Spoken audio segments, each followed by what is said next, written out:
Hey everybody, welcome back to Iron Culture. We are live. It's Monday night. It's approximately 7 p.m.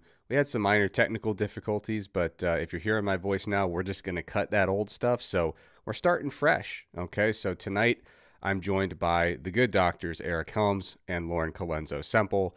It is a truly international affair. We've got Dr. Lauren Colenso-Semple joining in from Canada, which is very, very far north. And we've got, of course, Dr. Eric Helms joining from the other side of the world over in New Zealand, which, depending on your perspective, is either really far to the east or really far to the west. You can get there either way, essentially. But I tell you what, folks, Helms, you mentioned off air that you were just finishing up a preparatory weight loss phase or cut. So basically, the cut before the cut, getting ready for a contest prep. So what is on the horizon? What are we talking about in terms of show selection, and what are we talking about in terms of timing? Yeah, so this is my first proper pro season. I did make my pro debut at 2023 WNBF Worlds, but that was weeks after getting my pro card. So I did not have a proper off season. And when you have an extended game plan for getting on stage, one of the things that I like to do as a coach and also as an athlete is to do exactly what you described, cut to a body composition that is actually, in my case, a little lower than where I would want to start my prep.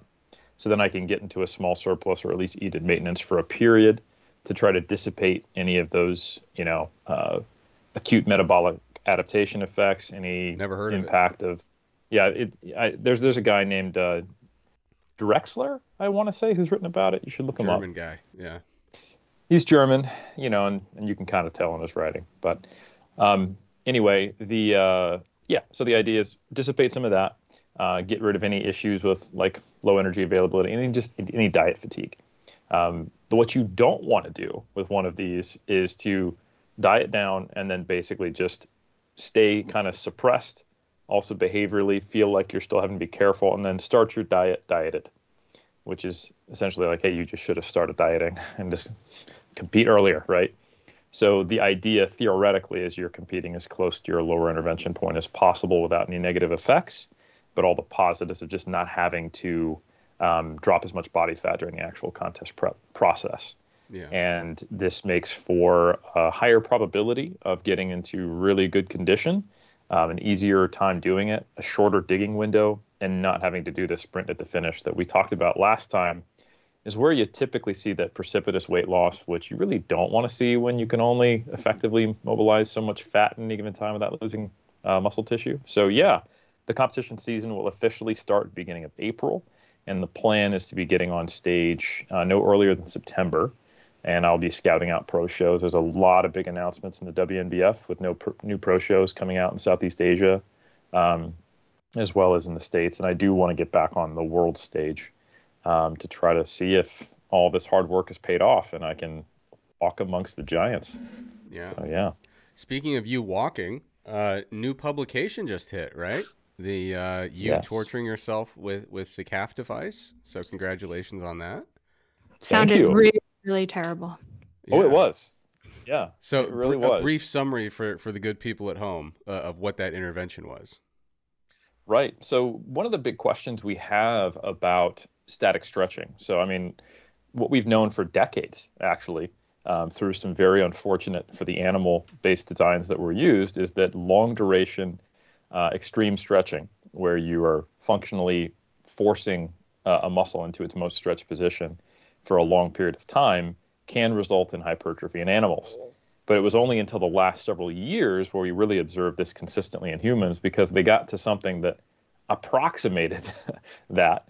And that's actually been shown by two different research groups now, actually compared to resistance training. So I think the most relevant studies, some of the work by Warnicki, where they compared daily orthosis wearing calf stretching, so like a boot, which forces you into dorsiflexion, for an hour at an 8 out of 10 discomfort level. So the most you can handle, 80% of that, and adjusting it to stay there during the full hour per day that you're doing it, produces an equivalent degree or very similar degree of hypertrophy as compared to doing moderate volume calf training 3 days per week.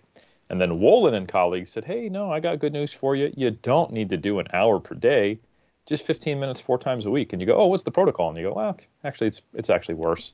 It's a self-ratcheting device that truly looks like something out of medieval Europe.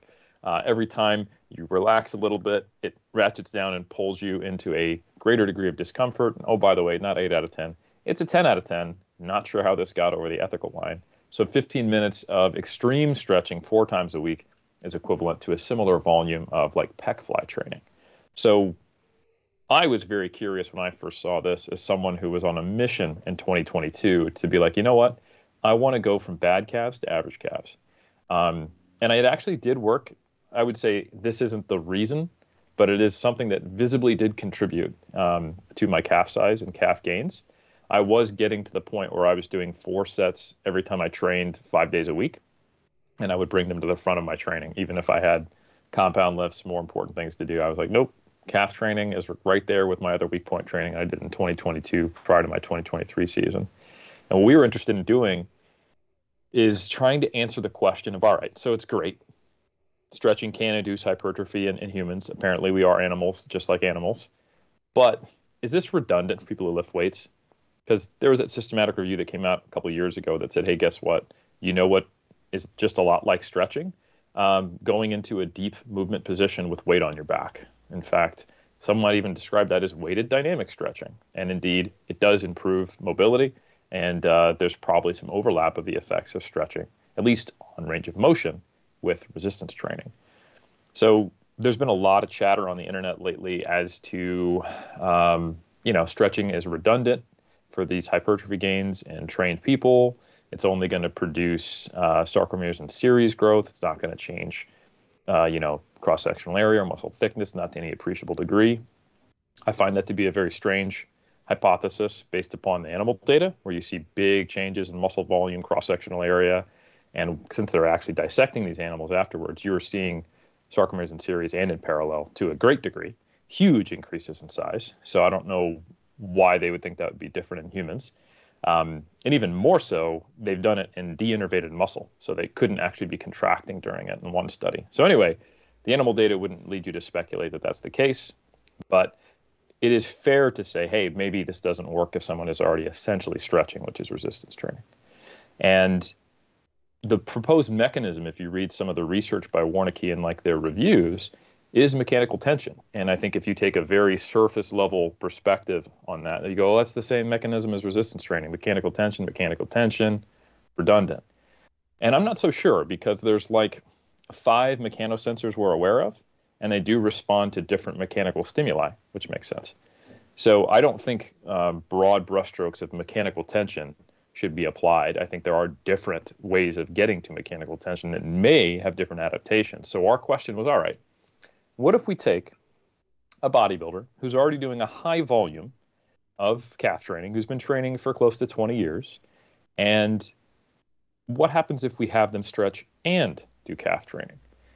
And that was me and the case study. So I kept doing 20 sets per week of calf raises. And just for those who are curious, leg press calf raise, single leg bodyweight calf raise, as well as dumbbell calf raises, 8 to 40 rep range, 0 to 2 RIR plus a lot of failure training. So a pretty widespread, and 5 days a week. Are those dumbbell calf raises in a seated position, like with the dumbbells? Yeah. Okay, so they're all straight leg. All straight leg. Okay.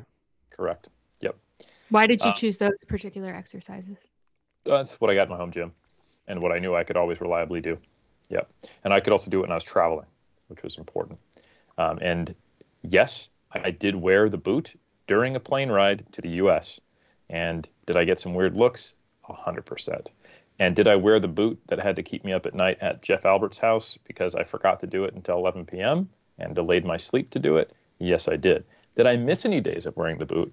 Absolutely not. Even though it was confusing to figure it out, because you lose a day coming back to New Zealand, but you gain a day going there. I might have even done an extra day. Who knows? But so the boot, same protocol as Warneke.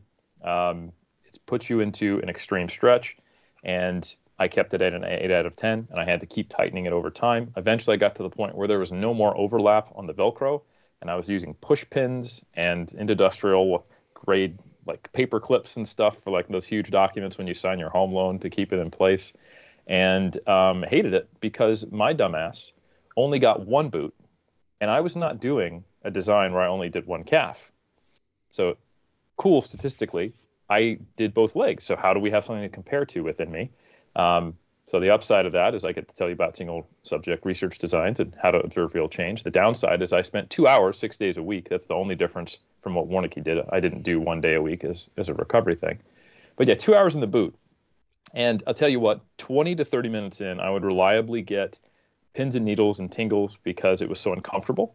And there was probably an occlusive effect. And I was like, oh man, I got to get out of this thing. And instead I went, or I will just wait another 30 minutes of pain. And then the best part is then when you switch from one boot to the other and you're like, okay, this isn't just, I got to wait another 30 minutes. It starts all over. So self-induced PTSD as well, which was great times. And yeah, so we took ultrasound measurements at not only pre and post 12 weeks, but also for the initial 4 weeks beforehand, before I was doing any of the stretching. And we used that as a baseline measurement. So we got weekly measures of isometric calf strength, ankle mobility. We used a knee-to-wall test where you put your heel on a rubber band, real high tech. And the point when your heel lifts and the rubber band pops off, that's an invalid test, right? And a bunch of different sites. That's the benefit of a case study is that you can do what would normally be logistically and financially infeasible is take a ton of measurements. You know, I would just go downstairs multiple times per week with the real heroes of this story, Dr. Alyssa Joy Spence and PhD candidate Kai Homer. Kai is the lead author on this. He did a lot of the ultrasound measurements, wrote up the papers, eventually convinced a journal that an N of 1 study that tells the world how to make my calves bigger is actually worth publishing. Yes, we got rejected numerous times, but we got it out there.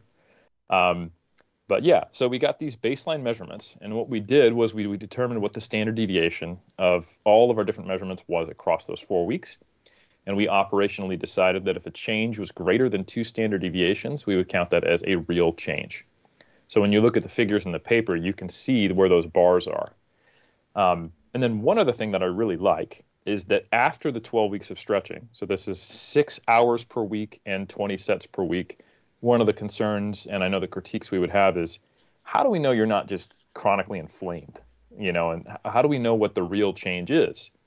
So we took another measurement after a deload week where I did 0 stretching, 0 hours, and I went from 20 sets to 8 sets.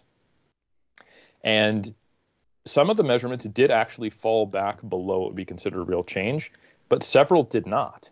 And so essentially it produced notable increases in hypertrophy in someone who's been training their calves for, at the time, 18 years. And I just think that's a really interesting proof of principle.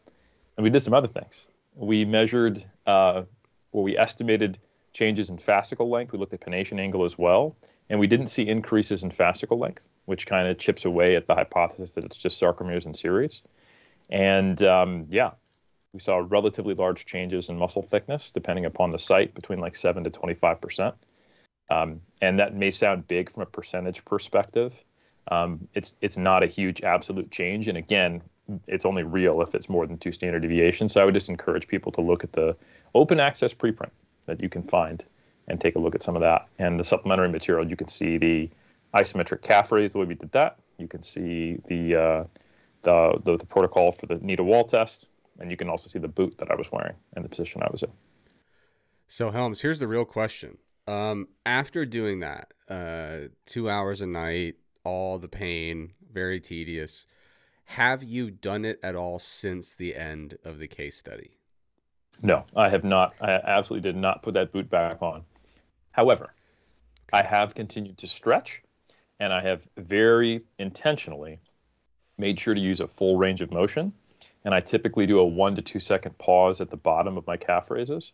And I really do emphasize the stretch. And my goal is to try to keep the range of motion I have, which I have. I have stupid dorsiflexion. And anyone who watches my training Instagram stories, when you watch me do calf raises, you're like, oh, okay.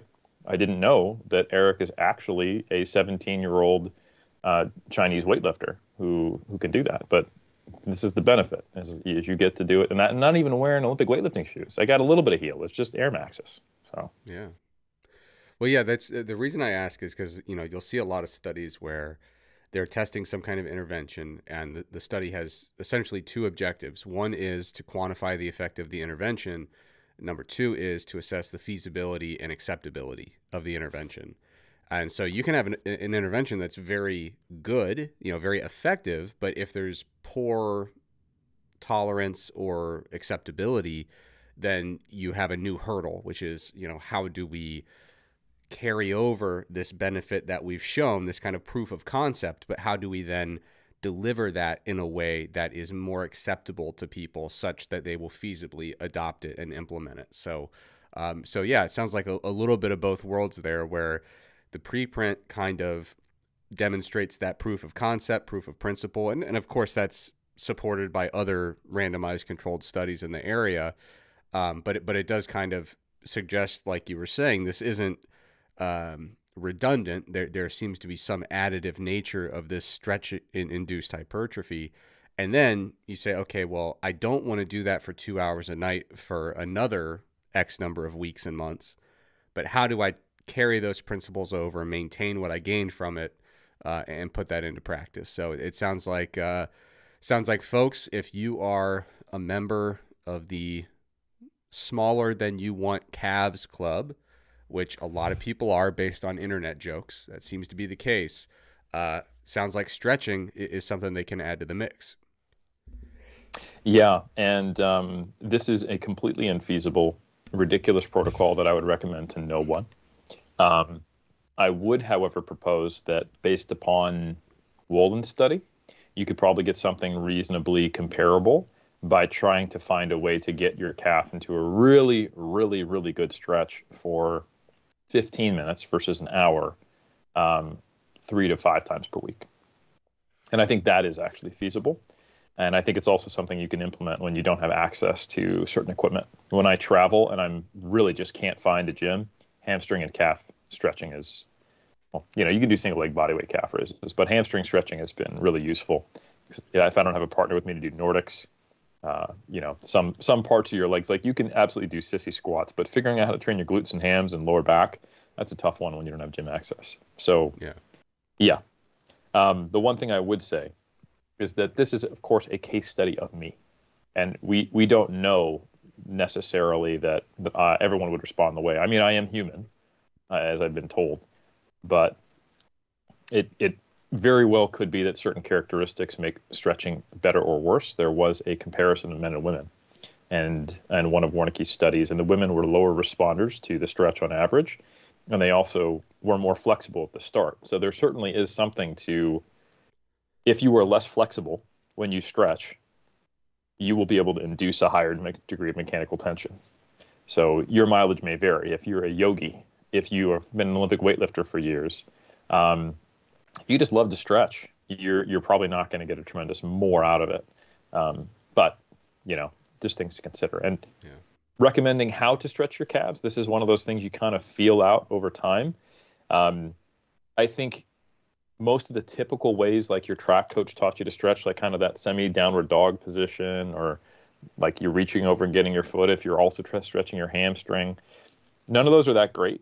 Find something to wedge your foot into, like a stair, or even finding a machine calf raise, or a machine calf raise, or a machine leg press, or a plate-loaded leg press. Don't do that when the gym's busy. I'd be so mad if I needed to do like a leg press and someone's just stretching their calves on it.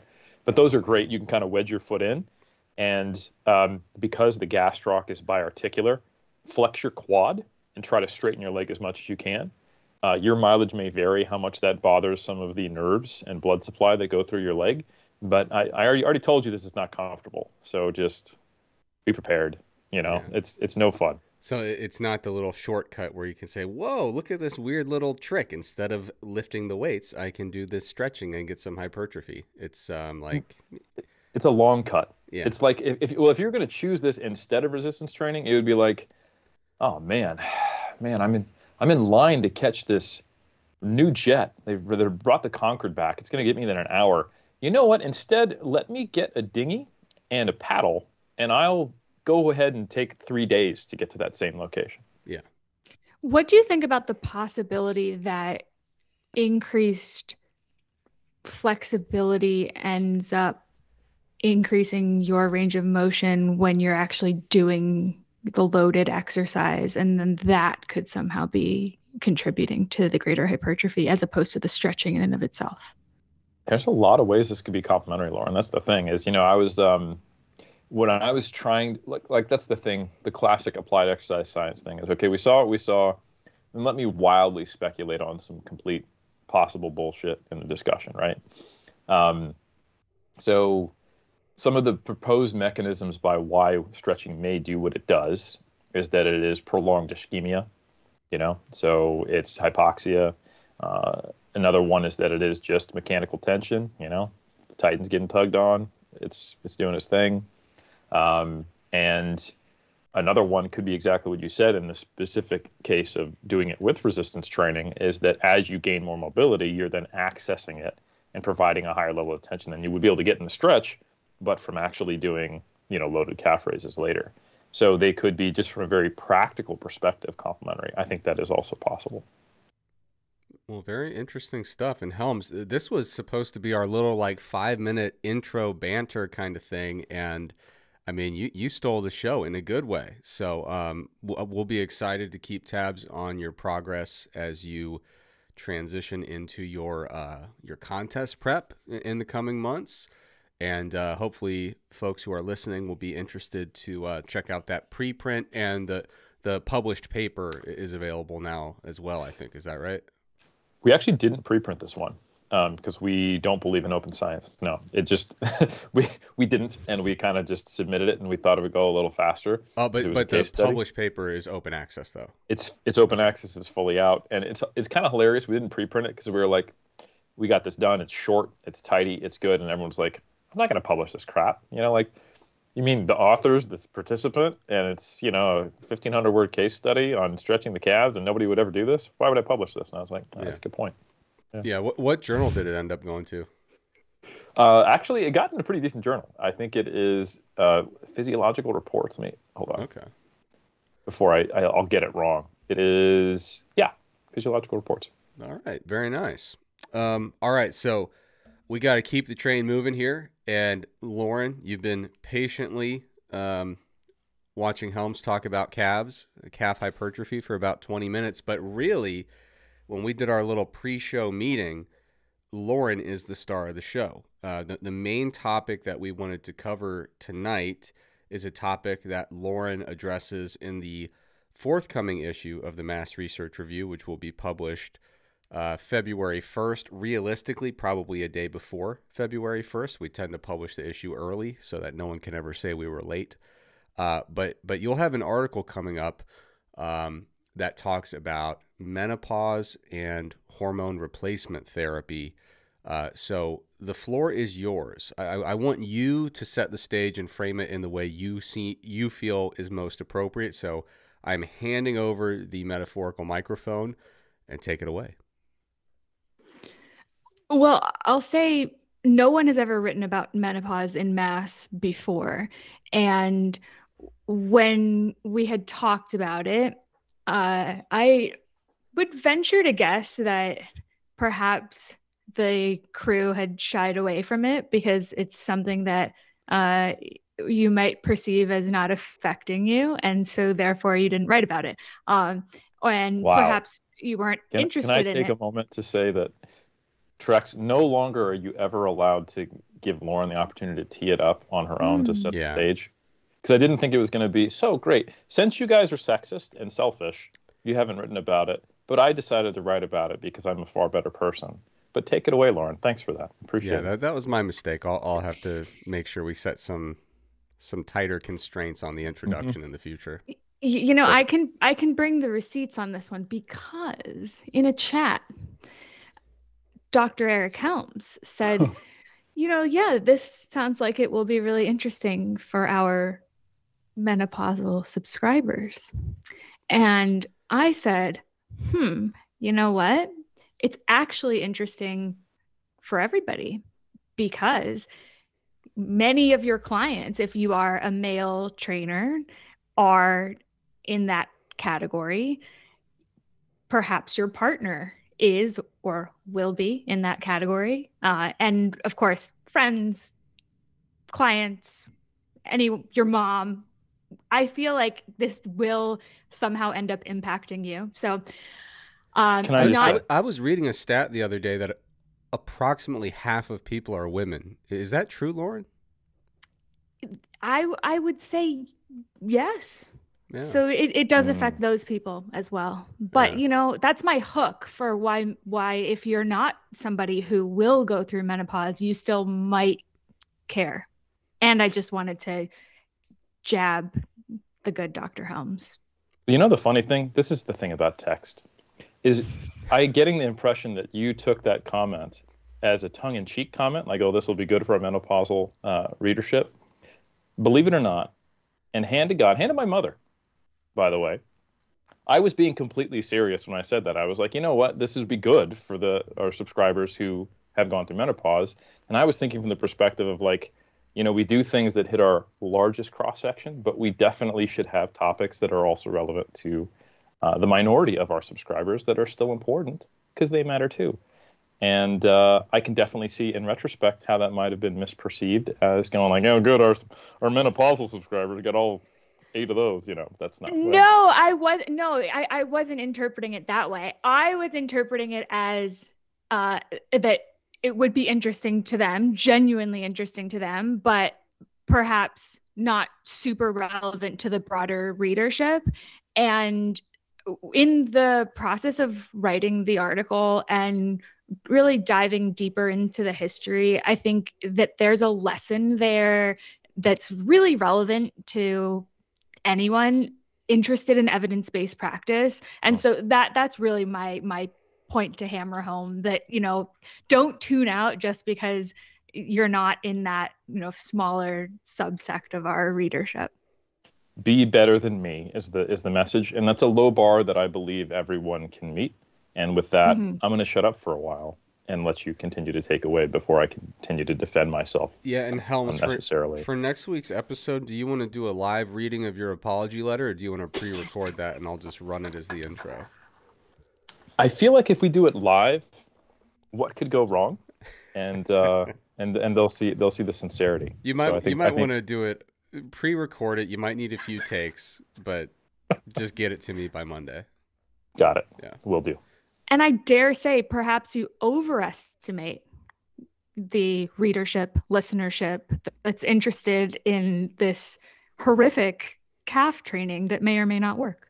Wow. Pretty sure everyone would be willing to subject themselves to medieval torture for bigger calves. I mean, I got a pretty good bead on the fitness industry that I pay attention to. Okay. And that's tuning out 99% of it. So, yeah. All right. Well, we digress. So menopause.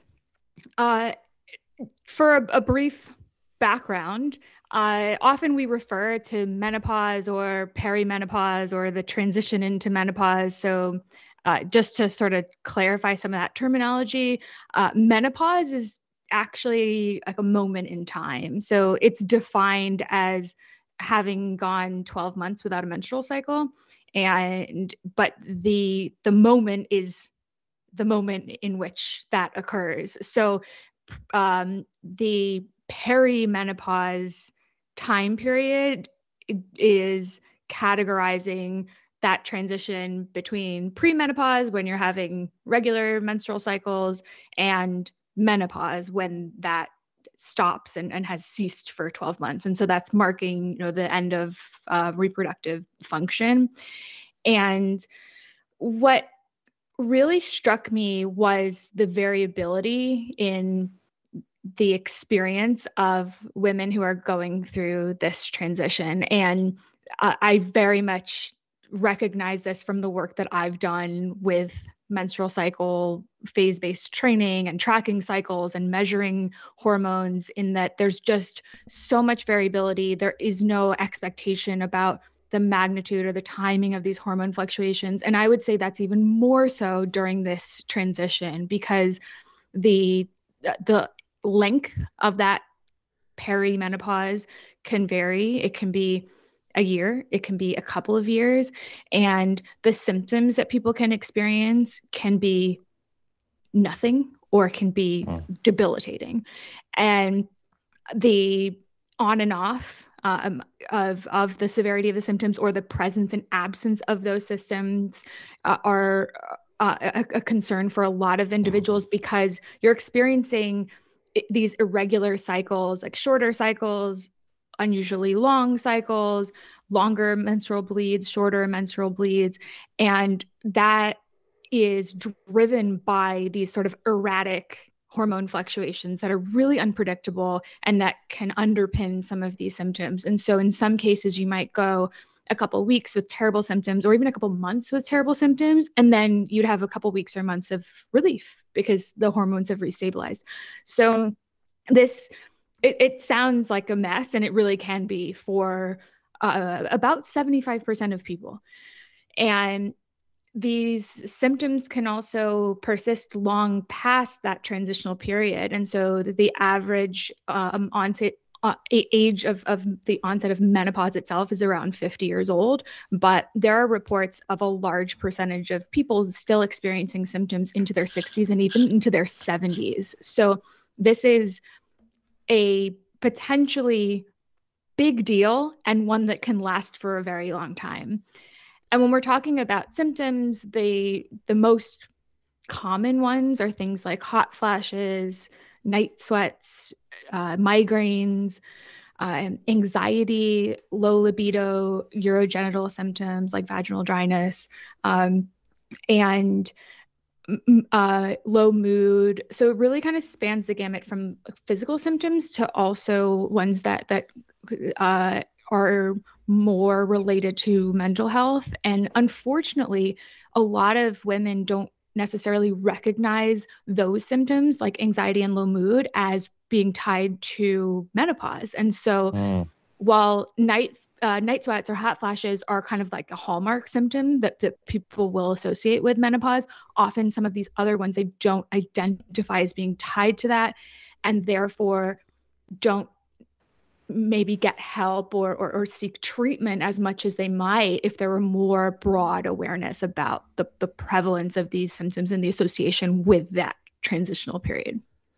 Yeah, that's like a consistent concern with mental health that I've thought about a lot, is that even if you're relatively self-aware and you're open to treatment, I think since you live in your own head, when you're experiencing depression or anxiety, even like there's like two aspects of it. There is the feeling, and it's rarely just disconnected from anything. You're like, crap, why do I feel anxious, or why am I depressed? A lot of the times there's a trigger for it, and then your response, either the length of time or the depth of it or how dark it can get for you, is just magnified. And I'll speak for myself. When I have anxiety or when I have depression, I am over attributing it to what's going on, and typically not as good at assessing, is this reaction my normal reaction, or is this like I'm not sleeping right now and this is a stressful situation, but I'm always in stressful situations. What's going on? And I think it's difficult without like getting some perspective from other people to really be able to gauge like, oh, I'm not doing the normal me thing in response to this. So that totally makes sense. Yeah, and if I could chime in with some fun facts, Lauren, you mentioned that with menopause, there's a lot of variability in terms of when it happens, how long symptoms are experienced, things of that nature. And as we observed firsthand earlier in this episode, there's a lot of bigots out there like Eric Helms who they think, well, I'll never have menopause, so what do I care about it? But I came across a case study a few months ago because I was working on some research and it was relevant. But it was a case study of a 65-year-old woman. The lead author is Swanner. You can find it on PubMed. But a 65-year-old woman who was admitted to the emergency room with a possible cerebrovascular event. And when the physicians were kind of, taking her into the emergency room and kind of, assessing the situation, they did observe vaginal bleeding. And they were like, whoa, we need to figure out what's going on here. And so they do all this workup, all these tests. And then eventually when they actually chat with the patient, they're like, we need to figure out what's going on. And she's like, I'm on my period, idiots. And they're like, well, that's impossible. You're 65 years old. But it was a 65-year-old woman with no history of menopause. You know, she had been regularly menstruating all throughout her adult life up to the age of 65 and potentially beyond that, because obviously the case study's a snapshot in time. And around the time I came across that case study, which is a good example of, like, you know, if you're not thinking about it, there's so many unknowns about menopause. But menopause was way big in the news in my neck of the woods over in evolutionary anthropology this year, because I think it was about a year ago now. They found chimps that actually reached menopause in the wild.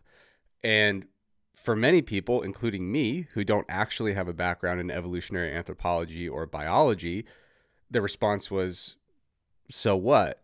But that's kind of a huge deal. So the way I understand it, menopause tends to be reached by essentially humans and like a handful of whales. And that's pretty much it.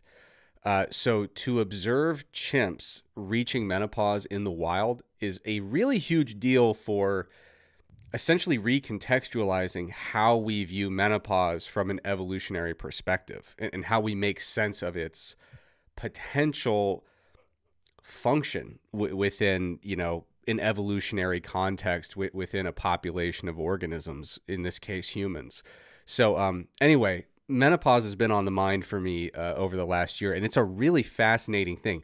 I had no idea that humans and a couple types of whales were so unique in the fact that we have the unique ability to actually reach this thing that I always considered to be kind of a thing that happens when stuff reaches an age. Maybe I thought it was maybe that's a mammal thing. I don't know. But yeah, I didn't realize how unique that was for our species. Trex, so the fact that it's novel, that it's been observed in the wild, implies that it has been frequently observed in captive primates or primates under care if they're in a sanctuary? I only go to an evolutionary anthropology department. Okay, so I repeat the headlines. Chimps reach menopause in the wild. I don't know how frequently that's observed outside of those conditions, but I think one of the things so this actually made its way into politics this year.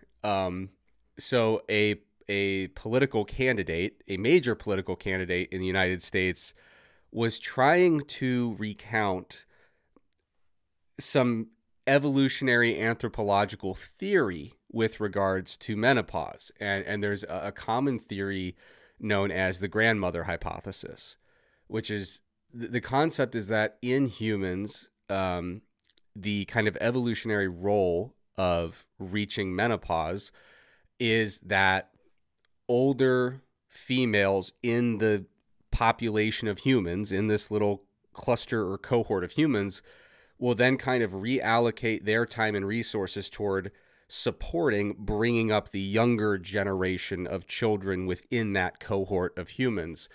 And that, for, you know, you can go all throughout the theory, but the idea is that it is generally good for the evolutionary success of that group to have some of those resources from the older female generation dedicated toward rearing the younger generation of children so that they can reach reproductive age and reproduce and so on and so forth.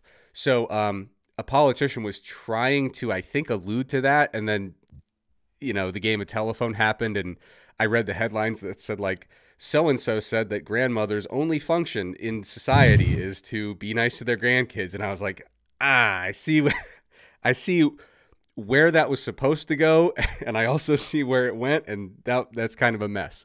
But anyway, yeah, the reason it was such a big deal to see that in the wild versus in a captive situation, a sanctuary where animals are just receiving care that would never really occur in the wild, you know, in terms of their diet, in terms of medical attention, things of that nature.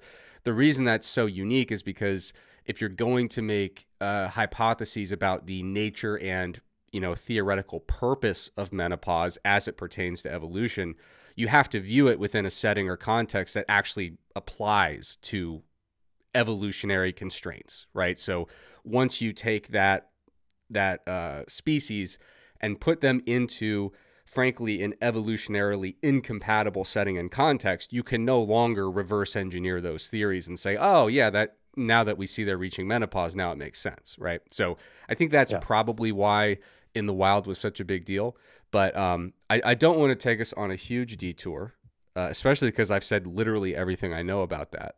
So Lauren, I just wanted to comment on the fun little fact about chimps, and also just reinforce that point that there's so much variability and variance from person to person, and such prevalent misunderstandings about menopause that you'll literally have a team of physicians racking their brains when they could have just asked this woman, "You have your period?" And she would have said, "Yeah, no big deal." Yeah, so a few things to touch on. I think going back to Helms, your point with mental health and with perhaps not being able to, objectively attribute the symptoms that you're experiencing to whatever's going on in your life, or to say, is this normal or not for me? I think it's also really important to acknowledge that somebody of this age might also be experiencing a lot of life transitions. Let's say if they were a parent, then maybe there are kids that are moving out of the house, or perhaps you're transitioning career-wise, or perhaps entering into retirement. There might be some kind of big milestone life moments that are distressing, and so you'd think, well, yeah, I feel low mood because look at this big life change that just happened, as opposed to thinking, oh, you know what, there's some physiological changes that might be underpinning how I'm feeling. I think, Trex, to your point, one of the things looking back historically too is that a lot of species, including us, didn't live long enough to go through menopause. And so now, and speaking about misinformation online, there are people who will say, like, certain cultures don't go through menopause because they're living a purer life or a better life than we are, in that Western society is, poisoning women's bodies, and that's why they're going through menopause. If you ate differently, if you lived differently, if you didn't, weren't surrounded by technology and processed foods, then no one would go through menopause. Of course, there's no evidence to support that, but just saying that is out there. Wow, yeah, I didn't know that was a thing. I kind of wish I didn't, but anyway, we shouldn't be surprised that there's someone saying that Kraft mac and cheese and 5G is giving you the menopause, but you hear it all. This is actually something similar things I've engaged with a lot when I was going through all of these really cool physiques that were from the 1800s, 1890s, and the ignorance to history became very apparent. Because people were like, yeah, they were doing it right back then. I'm like, what, cholera? Like, what are you talking about? Child labor laws not being out yet? Like, what? These people are dying. Like, they have to have 10 kids because 5 of them die. But yes, everything was perfect in the 1800s. Anyway, so yeah, I'm not surprised.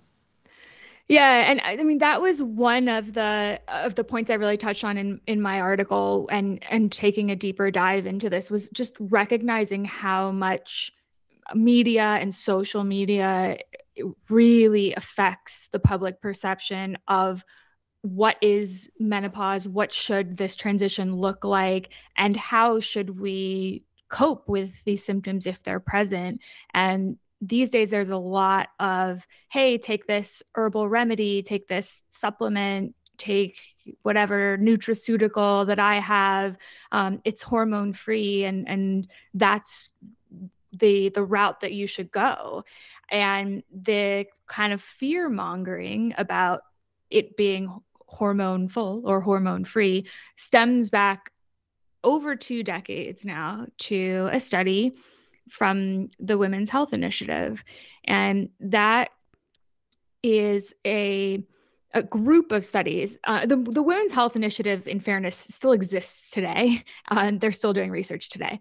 But when you say that in kind of popular culture, people are automatically transported back to a moment in 2002 where, keep in mind, in the late 90s, they're taking menopause hormone therapy, or at the time, people would refer to it as hormone replacement therapy. That has kind of changed. The language that we use has changed, and that's because the goal isn't really to replace the hormones. You're not looking to actually go back to pre-menopause levels. But so by calling it menopause hormone therapy, it's perhaps a more accurate label for that. But in any case, in the late 1990s, this was very popular. It was approximately 15 million women per year being prescribed hormone therapy. And is this oral estradiol is pretty much what they're taking? At the time, that was the most common. Okay. It's definitely important to note that now there are many, many different formulations and applications of and dosage of hormone therapy that can include an estradiol or a progestin or a combination of both, or testosterone is another interesting avenue that is being explored. But these days, it is across the board, pretty much everywhere in the world. When you look at the evidence-based guidelines for the treatment of menopause symptoms, this is gold standard. You taking menopause hormone therapy in some way, shape, or form is the evidence-based recommendation. And over the past 20 something years, due to the results of the study and the way that they were portrayed and really magnified in the media at the time, it's really changed the trajectory of public perception, of physician awareness and education, and even willingness to prescribe.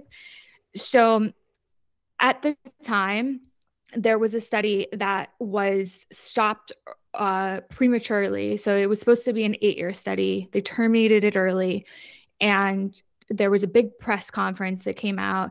And the study was looking at an estradiol versus placebo, or an estradiol and a progestin, which is a synthetic progesterone, and versus a placebo. And the outcome measures was using hormone therapy for the prevention of chronic diseases. So they were looking at primarily heart disease, but also some other pathologies.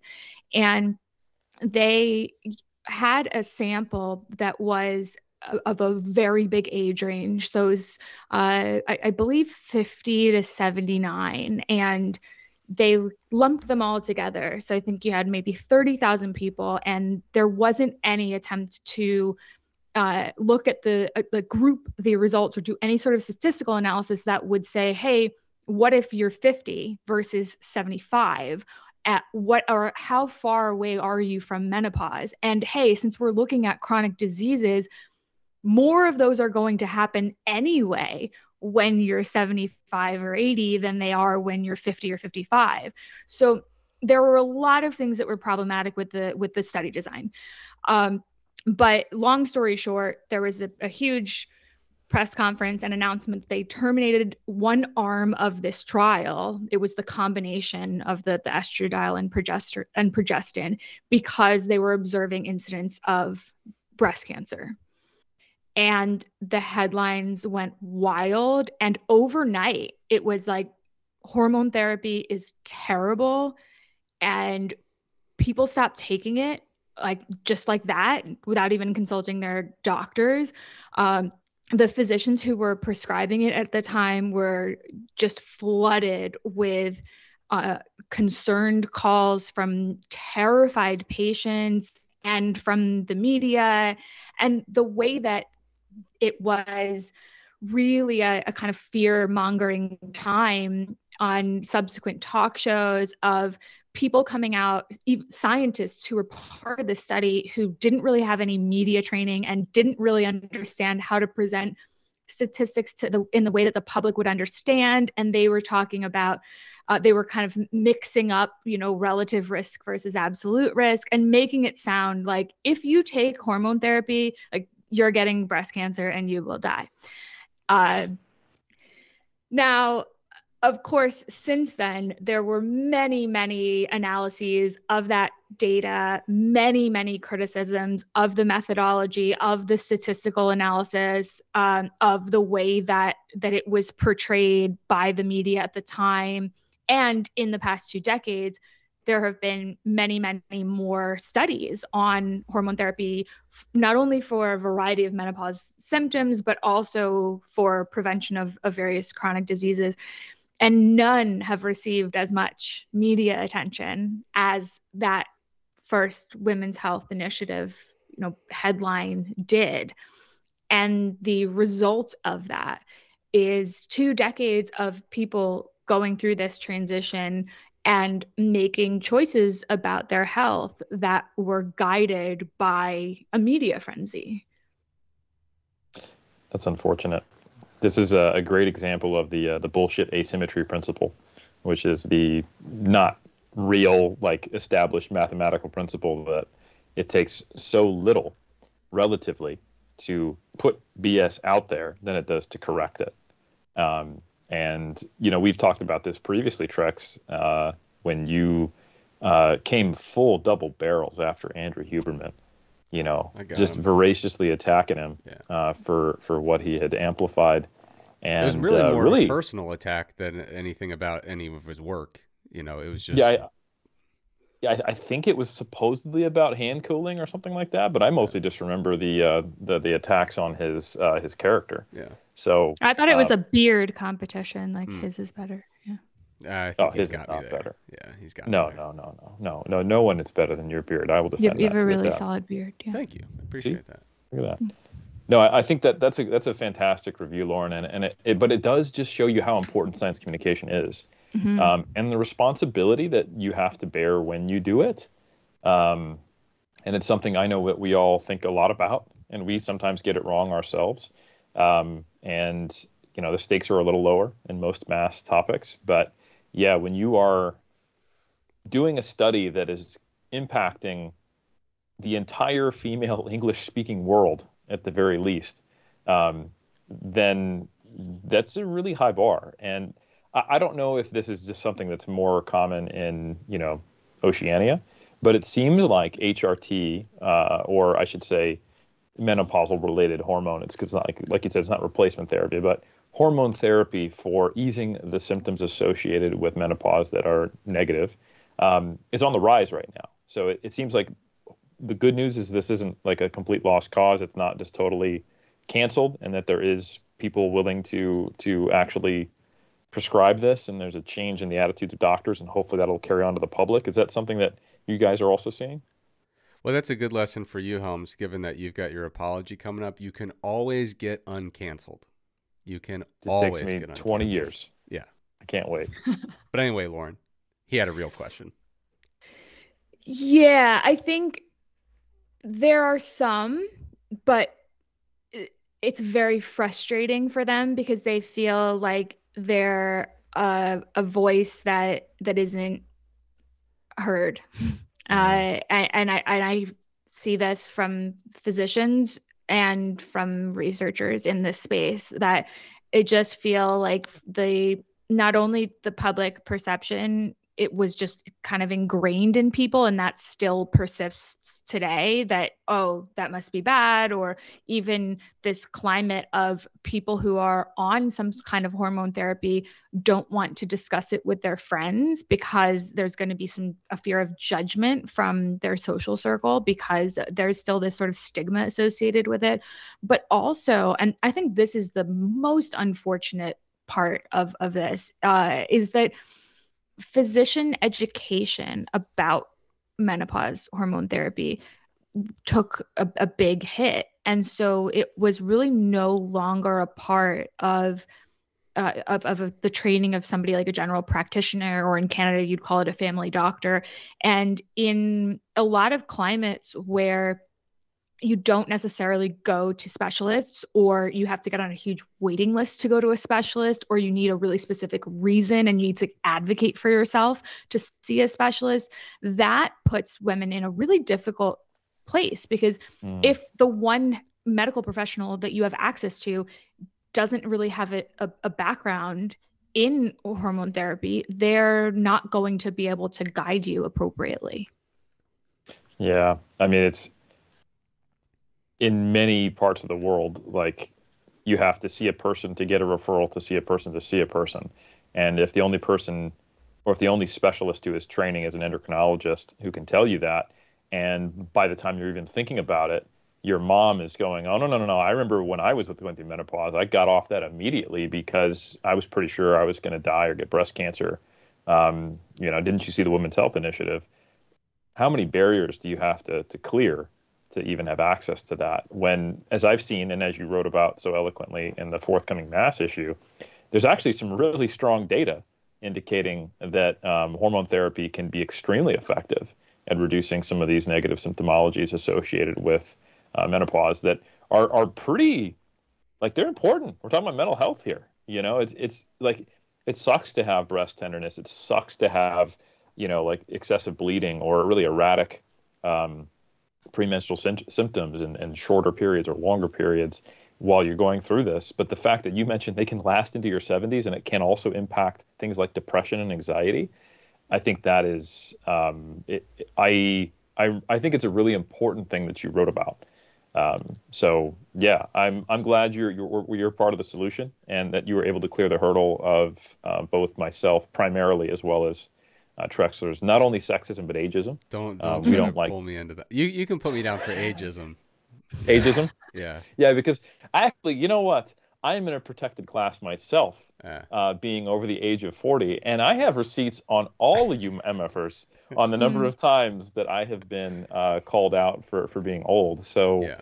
if we want to go head to head, you know what? The AARP is behind me. Okay. No, mass is really, it sticks together because of mutually assured destruction, pretty much. Yes. With all the hate going in every which way. One thing that I must comment on, as the three of us are science communicators. This kind of relates to a discussion I had in private with a scientist a week or so ago. But I was listening to a podcast by Derek Thompson, and it was about alcohol. And for decades, scientists and physicians have largely been of the opinion, and have pretty confidently relayed the opinion, that moderate alcohol drinking may be associated with beneficial effects on things like heart disease, all-cause mortality, etc. The idea being that there may actually be a benefit of having a drink per day instead of 0 drinks per day. Or maybe you want to be more conservative and say maybe 3 or 4 a week instead of 0 per week. So it was kind of the accepted standard of public health messaging and clinical practice to suggest that there was a health benefit of moderate drinking or light drinking, but that obviously there were health risks, considerable risks of heavy excess drinking. But within the last couple years, that pendulum has swung way in the other direction, and it is becoming much more common to hear individuals say, based on newer data, no, like alcohol is not great for you, and the detrimental net impact on your health, morbidity, mortality, etc., begins at any number greater than 0, and that obviously the heavier you drink, the more considerable those risks get. What was really striking about that podcast was that the podcaster had a guest on who was a scientist, and the scientist was quoted, I think about 15 or 20 years ago, saying, if you still doubt the health benefits of moderate alcohol consumption, you might as well be a flat earther. You might as well reject the moon landing. And those are literal examples. I'm not quoting verbatim, but those were elements of the quote. And he had that researcher back on who said, yeah, it turns out that's actually not true. So to the researchers' credit, they embrace and have updated their perspective based on newer data. But the conversation I was having with the scientist, this scientist is about to retire in less than a year. And as I'm kind of entering a new phase of my scientific career, he's hanging it up, and we're just kind of talking big picture. And one of the things that I couldn't get over in our conversation is that as scientists and as clinicians, every time we get something wrong, we treat it like an aberration. And like, this is the last time we're going to get it wrong. Like, I can't believe this fluky thing happened just this one time. But everything else I believe right now, based on the evidence, definitely is true. And if you doubt it, it's kind of like doubting the lunar landing, and you might as well be a flat earther. And for the love of God, scientists, public health officials, clinicians, can we please embrace the fact that we did not land on the moon? The knowledge we have right now is incomplete, and getting it wrong is the norm. It's not just that it can happen. It's not that it has happened. It's that it should happen and will happen many, many times again. I am just sick to death of this perspective within the scientific community that there was this time that ended yesterday where we used to get things wrong. And this seems to be another example where, like, you talked about the bullshit asymmetry principle, but even just having the humility to say, you know what, we kind of have to shut down this trial because we reached a threshold that our IRB is concerned about, and we want to get back to the drawing board and explore these mechanisms, maybe do some basic research to see if we can replicate this in rodent models.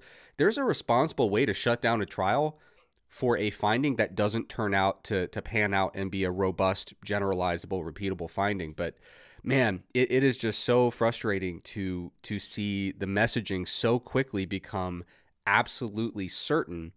And then like 15 or 20 years later, people go, guess not. Anyway, forget what I said for 20 years. Sorry I called you a flat earther.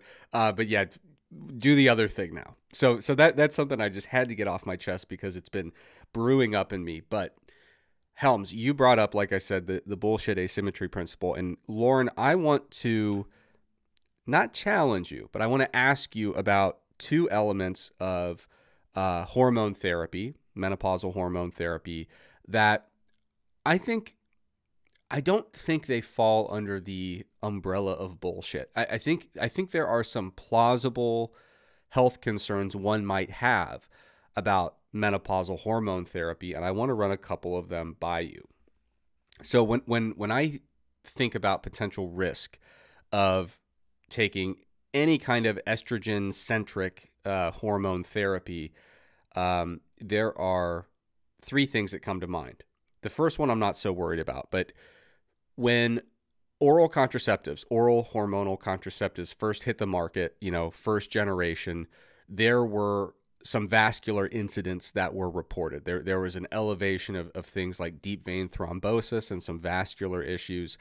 I don't worry about those that much because we pretty much cleared that up when we realized, oh, hey, we need to just chill on the estrogen dose, and that pretty much took care of it. So I'm not super worried about that. But the two that I think are worth discussing, in my opinion, are, number one, with breast cancer, we do know that there are certain forms of breast cancer that do have estrogen receptors and are, their growth is stimulated by estrogen binding with that receptor. So we could see, for example, a scenario where the hormone therapy is not causing the breast cancer, but could make a less aggressive case more aggressive, or increase the progression of that case of cancer through that estrogen link and that estrogen receptor. So that they call them ER positive, I think is the term for those certain types of breast cancer. So I'd love to hear your thoughts on how to assess that particular risk, especially if you're someone who may have breast cancer in the family, or you have other risk factors of breast cancer. The other thing I'd be curious about is elevation of CRP, C-reactive protein. It is a marker of inflammation. So a lot of times, when people talk about, oh, I think I'm inflamed, the first thing someone would check on a panel is probably going to be your CRP. Very, very common biomarker. And we do tend to find that women on oral hormonal contraceptives, especially those formulations containing estrogen, they do seem to have elevated levels of CRP. And, inflammation is generally considered a bad word these days. We associate it with a lot of the chronic diseases that are prevalent in America. You could link it to everything from, heart disease, diabetes, hypertension, all the way through to cancer. But when it comes to oral contraceptives, there's a big debate. Is that CRP elevation big enough to care about? And does that CRP elevation actually represent an increase in true inflammation? Or is that just a weird physiological fluke that happens when the liver metabolizes orally ingested estrogen? So I know that was like a 4-minute question, but the two things I'd love to hear you talk about are the potential risk of accelerating cancer growth from having greater estrogen levels in circulation, and then also, should we care about potential elevations in CRP?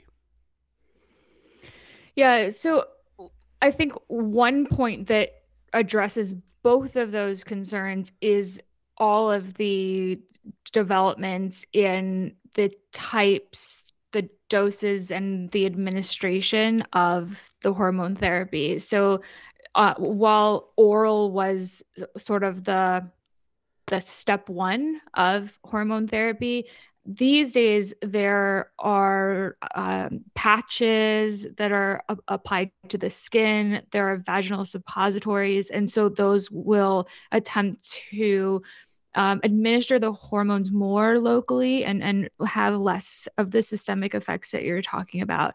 And of course, always being able to bring down the doses is another extremely important factor. Interestingly, in the Women's Health Initiative study, at least, the branch of the study that was terminated was the one that was the daily estrogen plus a progestin arm. And so in subsequent analysis and study and other studies, it was really that the progestin was thought to be the culprit here and not the estradiol. However, there are multiple progestins because we're talking about a synthetic progesterone. There are many generations of those. We see this in the oral contraceptives as well. We would say a first generation is like the original birth control pill, and now we're on to second, third, and fourth generation progestins. So that's a really important point, that it's not sort of a one size fits all when it comes to the exogenous hormone itself, the synthetic hormone itself, or the dose, or the combination, or how it is administered. That said, if you have a history of breast cancer or an extensive family history of breast cancer, it's probably contraindicated for you. And that's a reality. And that it's something that I would say most clinicians would agree with and sign off on, because you're right. If there is an existing cancer or even a past cancer, then it's probably just not a good idea. Yeah. Lauren, it sounds like you're not saying, hey, they misanalyzed the women's health study, there's zero risk of hormone replacement therapy, but more so you're saying there is a risk. It is non-uniform. It's specific to what we're talking about, in whom and how much they're taking, the dose, the time course, and you need to assess it. And like most things in medicine, there is some potential risk of side effects, and you have to evaluate on a case-by-case basis with your clinician whether it is worth the risk. And that in most cases, it probably is in the absence of contraindications, family history, et cetera, but it is not a risk-free treatment to be going on hormone therapy. Yeah, I would say that the consensus these days, given the variety of options, and again, some people don't have severe symptoms, or some people have symptoms that don't last for very long, and so for them, maybe it's not appropriate. I'm not saying we all need hormone therapy. What I am saying is that there are a large percentage of the population that are experiencing very severe symptoms for a very prolonged period of time and not taking advantage of what is considered, on the net, like safe and certainly effective potential treatment. And that is a real shame, because if you're going to say, hey, maybe your risk of insert whatever disease is going up a small percentage, but the alternative is I'm living with these horrible symptoms, sleep disruption, hot flashes, night sweats, anxiety, low mood for 10, 15 years, a lot of people will take that risk for just a better quality of life. And I think that is a really important point. Oh, well said. Yeah. And I think it's all about how you frame it, right? And here's a science communication thing. Like you mentioned earlier, the difference between relative risk and absolute risk.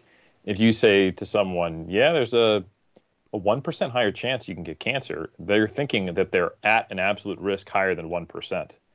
But if you tell them, okay, so you don't want to deal with, depression, mood swings, discomfort, and pain on a regular basis, would you take that being reduced substantially and feeling better if there was I don't know, let's say a 1 in 5 million chance versus a 1 in 7 million chance that you get cancer? You'd be like, yeah, sign me up, Right. So, which is typically the kind of numbers we're actually talking about. And that is really just the difference in communication, which I think that's why, to your point, it's so important to get this stuff right. And to Trex's point, knowing that we may not have it right, but we need to communicate with humility around what we currently believe. Yeah. And acknowledging the fact that when we look at the relative risk or incidence of disease, the media will frame it as this thing, this behavior, this food, this hormone therapy causes whatever that disease or ailment is, right? But the reality is we're looking at incidents or associations or relationships between those who engaged in this behavior or took this treatment and then subsequently ended up with cancer. And the reality is, yeah, they did do that thing. They also did a lot of other things as well. And so if we rewind when there was a frenzy that coffee caused cancer, and it was that most people who were drinking coffee were smoking cigarettes. That was a huge failure in science communication as well. So we need to be careful to say, like, these are things that are interesting and important to explore from a mechanistic perspective, from a basic science perspective. They're very important to monitor in large scale epidemiological studies, but it's rarely as simple as one leads to two. And there's usually a more complex web around that one and what leads to the two. Well Yeah. said. And if I could chime in with a message for the fellas out there, because, we've been talking about menopause a lot, but we haven't talked about man-opause. Okay. So I think it's useful and worthwhile to bring it up just to reiterate that we see a very analogous situation when we talk about things like testosterone replacement for men who are starting to notice their testosterone slipping in their fourth, fifth, sixth decade of life. So a lot of folks, as their testosterone starts dipping, the symptoms are not quite as pronounced as we would see with menopause. I'm not aware of rampant things like night sweats and hot flashes and things of that nature. But a few of the things you do start to observe in the literature as testosterone declines are reductions, especially for folks who are not staying physically active and training. You start to see changes in body composition, gaining some fat, losing some muscle, losing some strength. And that stuff can be pretty important as the decades accumulate. Again, especially if you're not exercising and lifting weights. But we also see changes in things like just like libido, vitality, and things like depression and anxiety as well. And so we do start to see a lot of folks, a lot of males who are in their 40s, 50s, etc., who start, doing hormone replacement therapy with testosterone. And just as one might look at the old oral contraceptive literature from like first generation and say, whoa, no one should be taking estrogen, right?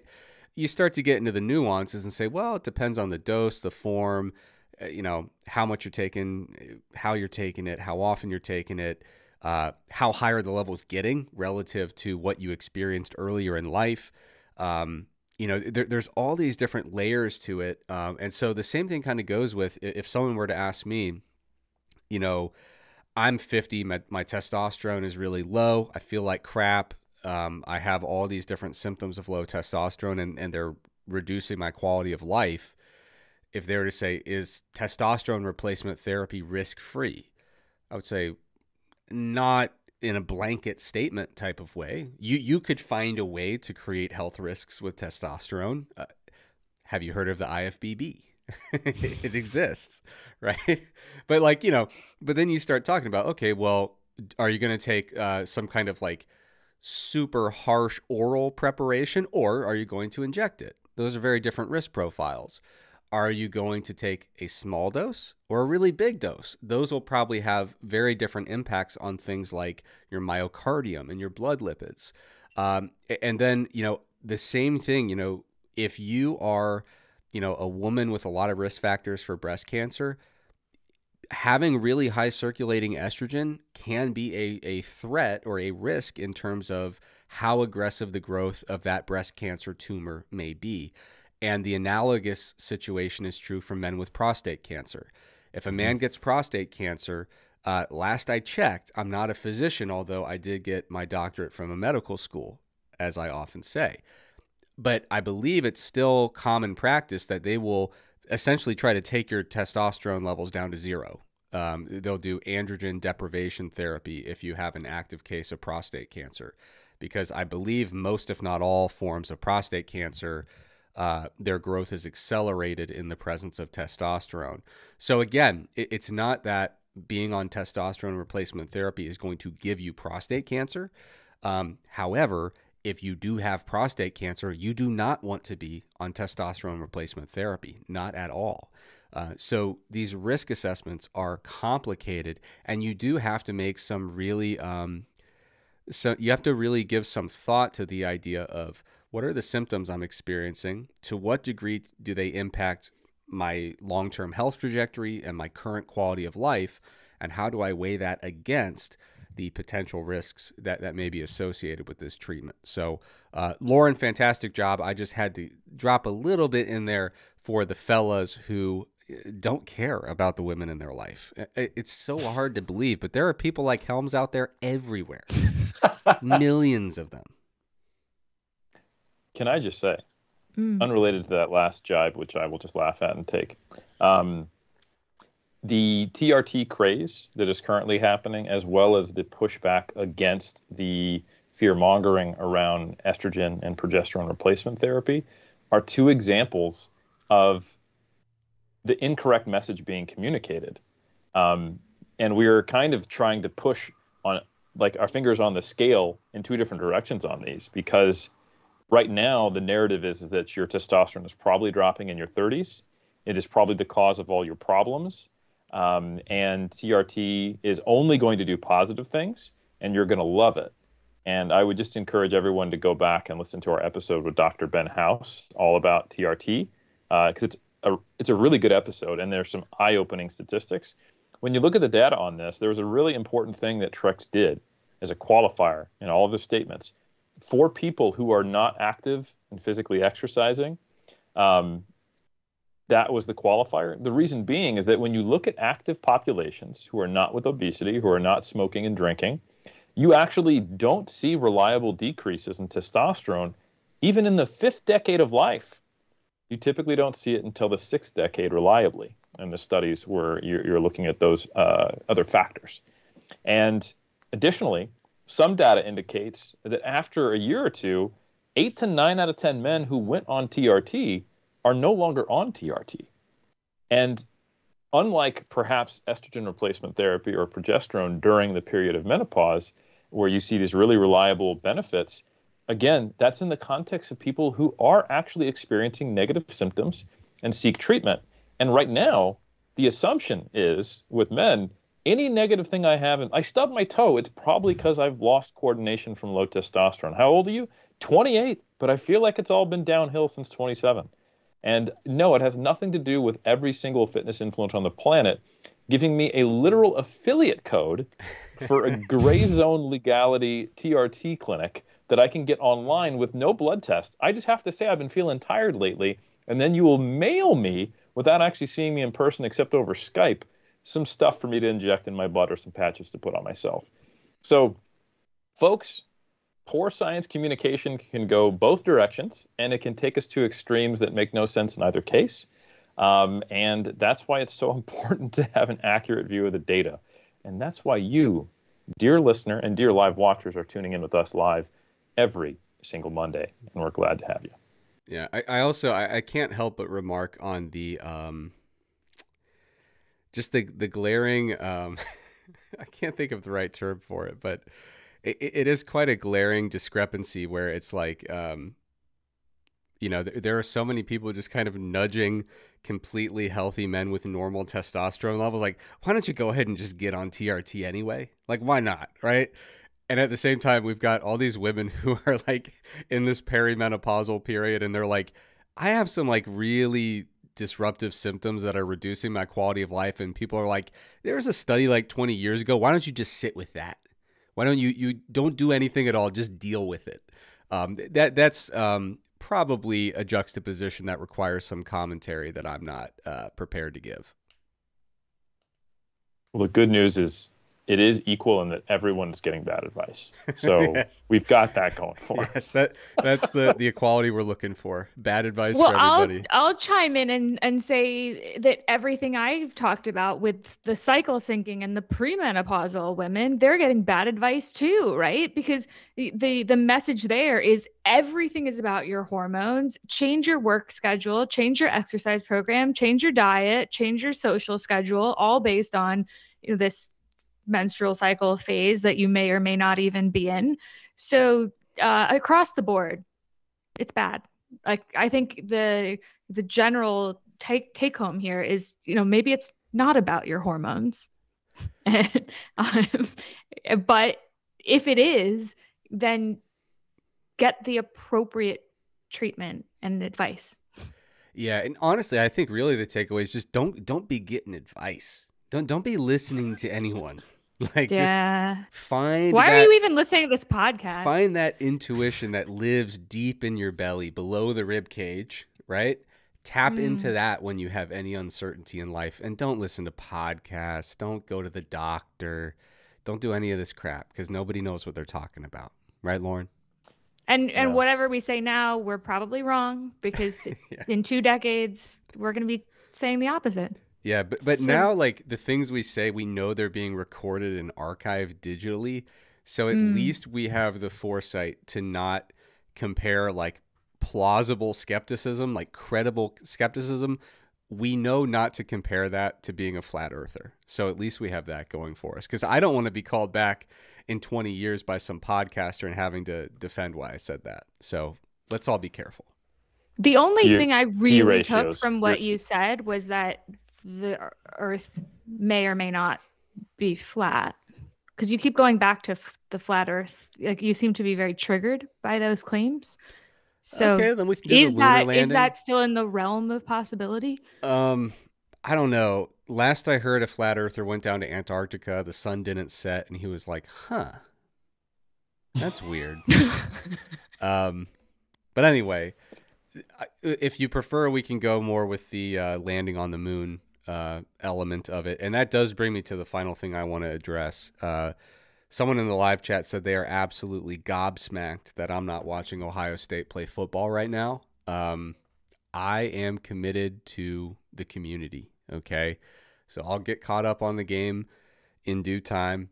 But that does, it ties in, because a little known fact is that the moon actually belongs to Ohio, the state of Ohio. The first steps on the moon were from a native Ohioan, and there's been, I would say, a lot of discourse in Ohio-related communities about how we should not have planted the American flag on the moon, but instead should have planted the Ohio flag. And you may or may not be able to find a lot of T-shirts that do have a doctored image of the moon with an Ohio flag on it. So I just wanted to bring it all full circle there. Now, folks in the live chat, thank you so much for weathering the storm with us as we had technical difficulties 2 weeks in a row. That is a record, but not the kind that you want. So here's the deal, folks. We had a lovely discussion about a few key topics here. We don't really have time to dive into the live chat for questions, but the beautiful thing about the internet is those questions will live forever. So as I go in and edit this episode, I'm going to make sure that I store those questions, and I very much hope that we can select some of our biased perspective of the better ones that we wish to talk about and share those on the episode next week. So those questions are not disappearing. We will retain them, and hopefully we will be able to address some of those in the next episode, which will be in exactly 7 days, which is going to be, January 27th. It's always Monday night. It's always 7 p.m., and we hope you'll join us again. So, folks, anything else we want to say before we wrap up tonight? Helms? Hey, if you like what we're doing here, please make sure to give us a rating, a 5-star review, a thumbs up if you're on YouTube. And if you really want to make sure that we can continue to be here on a weekly basis, because it requires us to pay at least the internet bill, then please do consider subscribing to Mass. Check us out at Mass Research Review. If you want to get the deep dive version of Dr. Colenso-Semple's take on this topic, hey, you're going to find that in the February issue that's never late, because it comes out on the 1st every single month. And make sure to also follow us on the Gram, because we got a lot of good content. We're being very consistent with our Instagram. So follow us at Mass Research Review, please. Yeah, Lauren, anything you want to say to the good people? Good to see everyone. Good to be with you, and I'll be back soon. Yeah, drop in the comments whether or not you want Lauren to be back, and if so, how frequently. We will act upon your advice. If you vote her off the show, she will never be back. But if you want her to replace one of us, then we could work that out too. So drop that in the comments and let us know. Once again, everyone, thanks so much for joining us. We hope you have a fantastic week, and we will be back in exactly 7 days with another episode of Iron Culture presented by Mass.